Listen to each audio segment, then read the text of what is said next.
यह उन प्राचीन समयों की बात है जब न कोई धरती थी, न आकाश और न ही कोई जीव। सब कुछ शांति और नीरवता में डूबा हुआ था। एक विशाल शून्यता थी जो सब कुछ अपने भीतर समेटे हुए थी। इस अवस्था को प्रलय कहा जाता है। इस असीम शून्य के बीच में भगवान विष्णु योग निद्रा में लेटे हुए थे। उनके नाभि से एक दिव्य कमल का जन्म हुआ जो प्रलय के अंधकार में प्रकाश की एक किरण की तरह था। इस दिव्य कमल से ब्रह्मा का जन्म हुआ जो सृष्टि के कर्ता हैं। ब्रह्मा जी ने अपने चारों मुखों से वेदों का ज्ञान प्रकट किया और भगवान विष्णु की आज्ञा से सृष्टि की रचना शुरू की। ब्रह्मा जी ने प्रकृति के 5 तत्वों धरती, जल, अग्नि, वायु और आकाश की रचना की। इन तत्वों से यह संसार बना जिसमें हर जीव और वस्तु का अस्तित्व है। भगवान विष्णु ने ब्रह्मा जी को सृष्टि का ज्ञान दिया और उनके द्वारा सभी जीवों की रचना संभव हुई। ब्रह्मा सृष्टि के निर्माता हैं, लेकिन यह सब भगवान विष्णु की इच्छा से ही संभव होता है। फिर आया समुद्र मंथन, जिसमें देवताओं और असुरों ने मिलकर अमृत प्राप्त करने के लिए मंथन किया। इस मंथन से अनेक दिव्य वस्तुओं का जन्म हुआ जो सृष्टि के संरक्षण में महत्वपूर्ण थीं। इस प्रकार विष्णु पुराण हमें बताता है कि भगवान विष्णु ही इस संसार के आधार हैं। सृष्टि, संरक्षण और विनाश सब कुछ उनकी इच्छा से ही होता है। अगर आपको यह कहानी पसंद आई हो तो हमारे चैनल को लाइक और सब्सक्राइब करना न भूलें। अगली बार फिर मिलते हैं एक नई कहानी के साथ। प्राचीन काल की बात है जब पृथ्वी देवी गहरी अंधकारमय समुद्र की गहराइयों में डूबी हुई थीं। असुर हिरण्याक्ष ने अपनी ताकत और अहंकार से पृथ्वी को समुद्र में धकेल दिया था, जिससे सृष्टि में अराजकता फैल गई थी। हिरण्याक्ष अपनी शक्ति के अहंकार में पृथ्वी को समुद्र में खींच ले गया था। उसकी इस कुत्सित योजना से देवता और ऋषि चिंतित और परेशान हो गए थे। सृष्टि के संतुलन को पुनः स्थापित करने के लिए भगवान विष्णु ने वराह, एक विशाल और शक्तिशाली जंगली सुअर का रूप लिया। वराह का रूप दिव्य और भव्य था, जिसमें शक्तिशाली चमक और असीम ताकत थी। वराह और हिरण्याक्ष के बीच एक भीषण और महान युद्ध हुआ। भगवान विष्णु की शक्ति और वीरता के सामने हिरण्याक्ष की सभी ताकतें असफल हो गईं। हिरण्याक्ष को पराजित कर वराह ने पृथ्वी को समुद्र के गहरे अंधकार से बाहर निकाला और उसे सृष्टि में अपने स्थान पर पुनः स्थापित किया। इस प्रकार वराह अवतार ने पृथ्वी को उसकी खोई हुई स्थिति में वापस लाकर सृष्टि का संतुलन पुनः स्थापित किया। भगवान विष्णु की यह अवतार अच्छाई की विजय और सृष्टि के संरक्षण का प्रतीक है। अगर आपको यह कहानी पसंद आई हो तो हमारे चैनल को लाइक और सब्सक्राइब करना न भूलें। अगली बार फिर मिलते हैं एक नई कहानी के साथ। प्राचीन समय की बात है जब दुष्ट राक्षस हिरण्यकशिपु ने सृष्टि पर अपना आतंक फैलाया। उसने भगवान विष्णु के भक्त अपने पुत्र प्रहलाद के प्रति अत्यंत घृणा और क्रोध प्रदर्शित किया। हिरण्यकशिपु ने प्रहलाद की निष्ठा और विष्णु की पूजा से चिढ़कर उसे भयंकर दंड दिया, लेकिन प्रहलाद की भक्ति अडिग रही। उसने भगवान विष्णु की आराधना जारी रखी, जिससे हिरण्यकशिपु की क्रोध और बढ़ गई। हिरण्यकशिपु ने भगवान विष्णु की उपस्थिति पर सवाल उठाया। उसने चुनौती दी कि यदि विष्णु सच में सर्वशक्तिमान हैं, तो वह स्तंभ से बाहर आएं और उसका वध करें। तब भगवान विष्णु ने नारसिंह रूप में अवतार लिया, जो न तो पूर्ण मानव था और न ही पूर्ण सिंह। वह स्तंभ से प्रकट हुए और उनके प्रकट होने ने हिरण्यकशिपु की चुनौती को पराजित कर दिया। नारसिंह ने हिरण्यकशिपु को तेंदुए के पंजों से पराजित किया। युद्ध की रात और दिन की सीमा पर और महल के द्वार पर लड़ा गया, जो न तो अंदर था और न ही बाहर। हिरण्यकशिपु की मृत्यु के बाद नारसिंह ने प्रहलाद को सुरक्षित किया और उसे आशीर्वाद दिया। प्रहलाद को पुनः उसके अधिकारों से सम्मानित किया गया और सृष्टि में संतुलन पुनः स्थापित हुआ। नरसिंह अवतार हमें दिखाता है कि भगवान विष्णु अपने भक्तों की रक्षा करने के लिए किसी भी सीमा तक जा सकते हैं। यह अच्छाई की विजय और बुराई के विनाश का प्रतीक है। अगर आपको यह कहानी पसंद आई हो तो हमारे चैनल को लाइक और सब्सक्राइब करना न भूलें।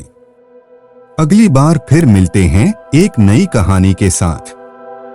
प्राचीन समय में महान राक्षस राजा बलि ने तीनों लोकों को जीतकर अपनी शक्ति का परिचय दिया। उसका अभिमान और अहंकार बहुत बढ़ गया था, जिससे देवताओं की स्थिति संकट में आ गई। देवताओं की सहायता के लिए भगवान विष्णु ने वामन अवतार लिया, एक छोटे और विनम्र ब्राह्मण के रूप में। उसका रूप साधारण था, लेकिन उसकी शक्ति अपार थी। वामन ने राजा बलि से 3 पग भूमि देने का अनुरोध किया। बलि, जो अपनी उदारता के लिए प्रसिद्ध था, इस विनम्र अनुरोध को खुशी से स्वीकार कर लेता है। जैसे ही बलि ने अनुरोध स्वीकार किया, वामन ने अपनी असली दिव्य रूप में विस्तार किया।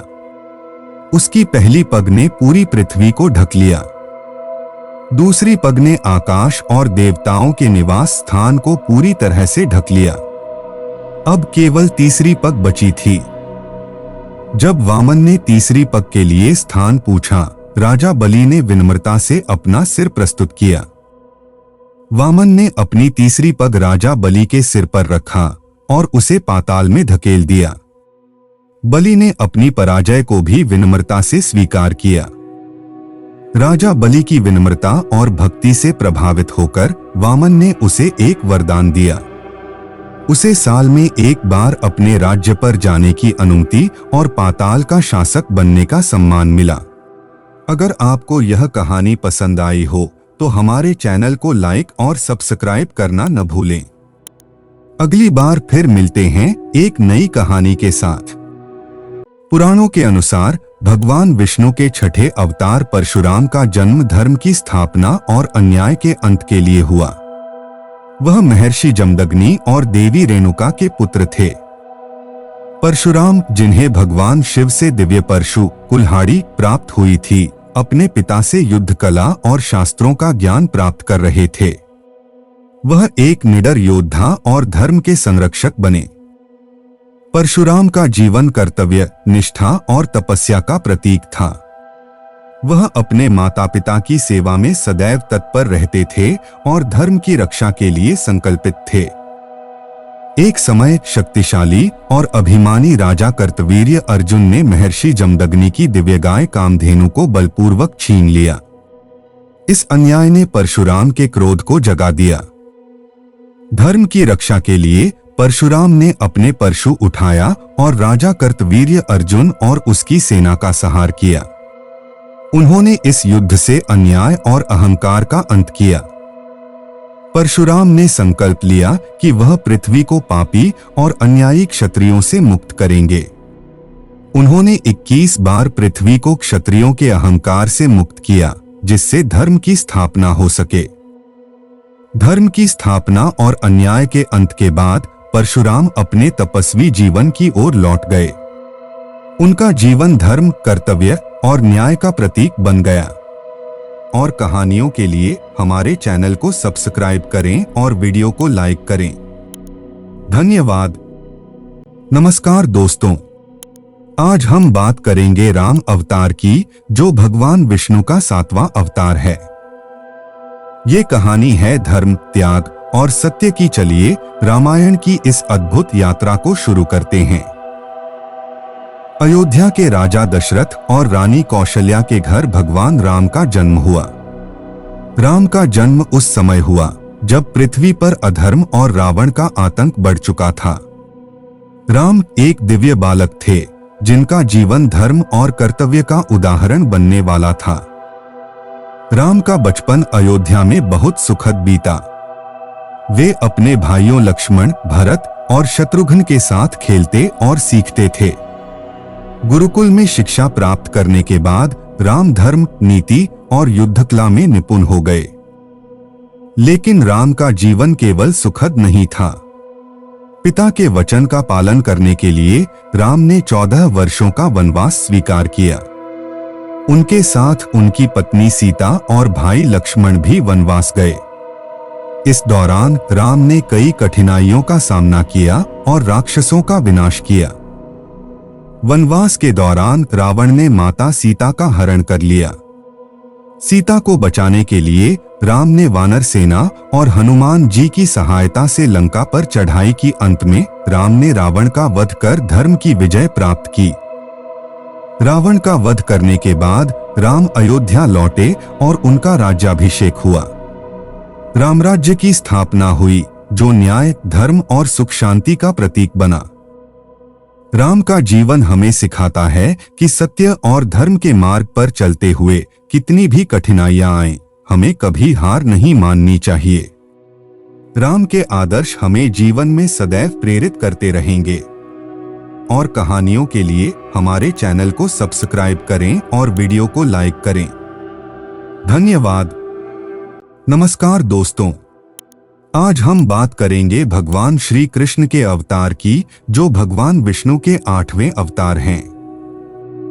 यह कहानी है दिव्य प्रेम, अद्भुत चमत्कारों और धर्म की। चलिए कृष्ण के जीवन की इस अद्भुत यात्रा को जानें। मथुरा के राजा कंस के कारागार में भगवान श्री कृष्ण का जन्म हुआ। देवकी और वसुदेव के पुत्र के रूप में जन्मे कृष्ण का उद्देश्य कंस और उसकी बुराई को समाप्त करना था। कृष्ण का बचपन अद्भुत घटनाओं से भरा था। उन्होंने माखन चुराने की अपनी शरारतों से गांव वालों को मंत्रमुग्ध किया और कंस द्वारा भेजे गए राक्षसों जैसे पूतना और शाक्तासुर का वध किया।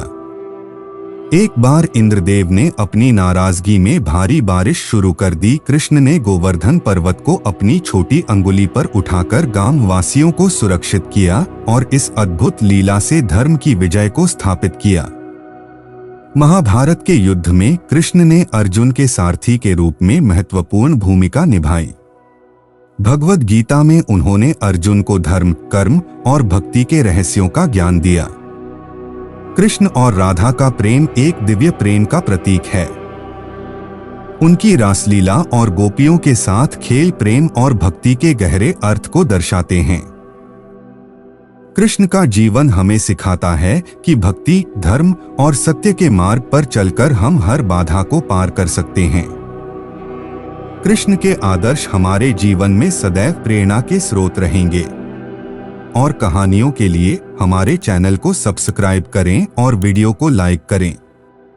धन्यवाद। नमस्कार दोस्तों, आज हम जानेंगे एक ऐसी कहानी जो भक्ति, साहस और विश्वास की मिसाल है। यह कहानी है भक्त प्रहलाद की, जिन्होंने भगवान की भक्ति में अद्वितीय विश्वास दिखाया, भले ही उनके सामने कितनी भी कठिनाइयां आईं। चलिए शुरू करते हैं प्रहलाद की इस अद्भुत यात्रा को। हिरण्यकशिपु, असुरों का राजा, ने भगवान ब्रह्मा से वरदान प्राप्त किया कि उसे न कोई मनुष्य मार सकता है, न ही कोई पशु, न दिन में, न रात में, न घर में, न बाहर, न आकाश में, न पृथ्वी पर। इस वरदान के कारण उसने अपने राज्य में आतंक फैला दिया और खुद को भगवान मानने लगा। हिरण्यकशिपु का पुत्र प्रहलाद भगवान विष्णु का महान भक्त था। अपने पिता के विपरीत प्रहलाद का पूरा जीवन भगवान की भक्ति में समर्पित था। उनकी यह भक्ति हिरण्यकशिपु को बहुत क्रोधित करती थी, लेकिन प्रहलाद ने अपने विश्वास को कभी नहीं छोड़ा। हिरण्यकशिपु ने प्रहलाद की भक्ति को तोड़ने के लिए अनेक प्रयास किए। उसने प्रहलाद को आग में जलाने की कोशिश की, जंगली हाथियों के नीचे फेंका और विष देने का भी प्रयास किया, लेकिन प्रहलाद हर बार भगवान विष्णु की कृपा से सुरक्षित रहे। जब हिरण्यकशिपु का अत्याचार सीमा से बाहर हो गया, तब भगवान विष्णु ने नरसिंह अवतार लिया, आधा मानव और आधा सिंह। उन्होंने संध्या के समय कक्ष के द्वार पर हिरण्यकशिपु को अपनी गोद में रखकर अपने नाखूनों से उसका वध किया। इस प्रकार भगवान ने अपने भक्त प्रहलाद की रक्षा की और अधर्म का अंत किया। प्रहलाद की कहानी हमें सिखाती है कि सच्ची भक्ति और विश्वास से बड़ी कोई ताकत नहीं होती। चाहे कितनी भी बड़ी मुश्किलें क्यों न आएं, भगवान अपने भक्तों की रक्षा अवश्य करते हैं। यही है भक्त प्रहलाद की अमर गाथा। और कहानियों के लिए हमारे चैनल को सब्सक्राइब करें और वीडियो को लाइक करें। धन्यवाद। नमस्कार दोस्तों, आज हम एक अद्भुत कथा सुनेंगे जो भक्ति, विश्वास और भगवान की करुणा की मिसाल है। यह कथा है गजेंद्र मोक्ष की, जहां एक हाथी की पुकार पर स्वयं भगवान विष्णु ने उसे मुक्ति दिलाई। चलिए जानते हैं इस प्रेरणादायक कहानी को। एक समय की बात है जब गजेंद्र नाम का एक शक्तिशाली और विशाल हाथी अपने परिवार और साथी हाथियों के साथ एक सुंदर वन में रहता था। उसका जीवन शांतिपूर्ण था और वह जंगल का राजा माना जाता था। एक दिन गजेंद्र अपनी प्यास बुझाने के लिए एक सुंदर झील के पास पहुंचा। जैसे ही उसने जल से एक कमल तोड़ा, अचानक एक भयंकर मगरमच्छ ने उसका पैर पकड़ लिया। गजेंद्र ने अपनी पूरी ताकत से मगरमच्छ से लड़ाई की, लेकिन वह खुद को छुड़ा नहीं सका। जब गजेंद्र ने देखा कि उसकी सारी कोशिशें बेकार हो रही हैं, तब उसने अपनी ताकत छोड़कर भगवान विष्णु का स्मरण किया। उसकी सच्ची और गहरी भक्ति ने भगवान विष्णु को प्रसन्न कर दिया। गजेंद्र की पुकार सुनकर भगवान विष्णु गरुड़ पर सवार होकर तुरंत वहां प्रकट हुए। भगवान विष्णु ने अपने सुदर्शन चक्र से मगरमच्छ का वध किया और गजेंद्र को उसके कष्टों से मुक्त कर दिया। गजेंद्र को मोक्ष प्राप्त हुआ और उसकी आत्मा भगवान के चरणों में विलीन हो गई। यह था गजेंद्र का मोक्ष, जो भगवान की कृपा से संभव हुआ। गजेंद्र मोक्ष की यह कथा हमें सिखाती है कि सच्ची भक्ति और भगवान में विश्वास कभी व्यर्थ नहीं जाता। चाहे कोई भी परिस्थिति हो, भगवान हमेशा अपने भक्तों की रक्षा करते हैं। यही है गजेंद्र की अमर गाथा।